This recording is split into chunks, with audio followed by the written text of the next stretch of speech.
On va s'intéresser aujourd'hui à l'éthique de l'art-thérapie. Et pour bien comprendre, on va suivre une histoire, une seule étude de cas, mais qui est incroyablement parlante. C'est une plongée dans un univers où créer ne veut pas dire du beau, mais simplement être vrai. Alors, avant même de parler de thérapie, il y a un obstacle, un vrai mur. Découvrons la personne qui est au cœur de cette histoire et surtout sa toute première réaction. Voilà, tout est dit.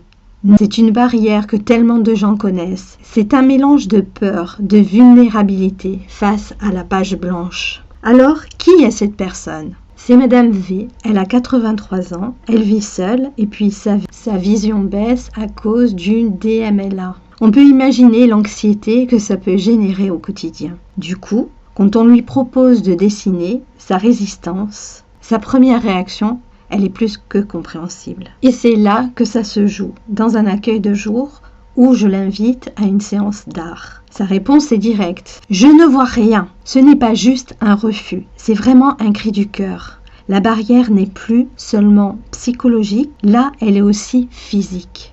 Alors, comment fait-on pour avancer après ça ? Justement, pour comprendre comment on peut franchir un tel obstacle, il faut prendre un peu de recul. C'est quoi, au fond, l'art-thérapie ? Parce que bien souvent, ce n'est pas du tout ce qu'on imagine. Si le but, ce n'est pas de créer un chef-d'œuvre, c'est quoi le but ? C'est vraiment la question centrale. Eh bien, la différence, elle est fondamentale.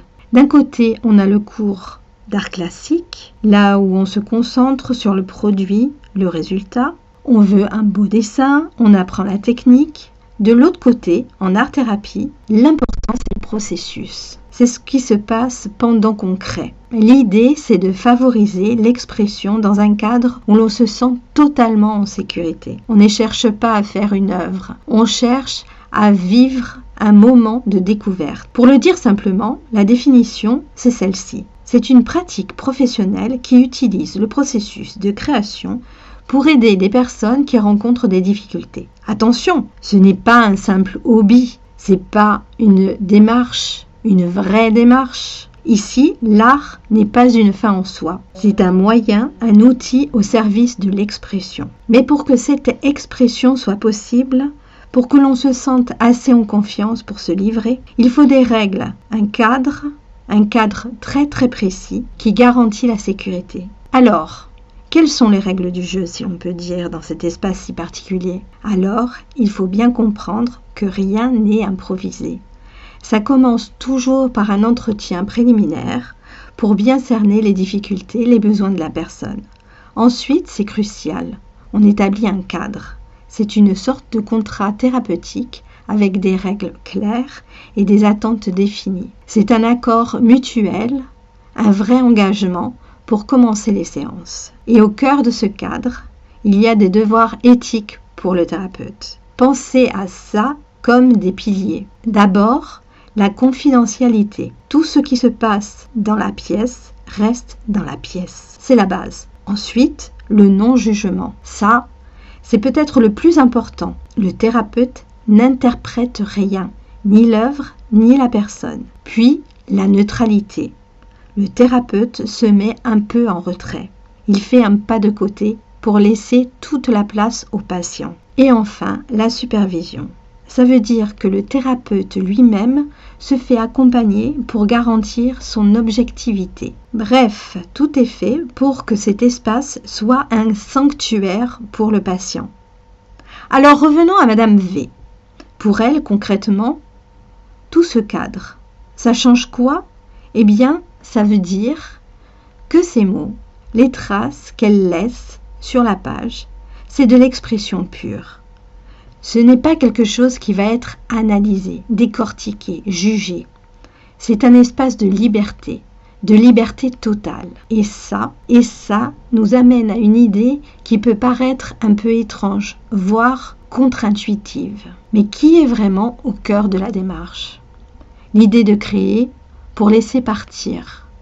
C'est le moment de bascule. Une fois qu'on lui dit que le résultat n'a pas besoin d'être beau, quelque chose se débloque. Madame V commence à écrire.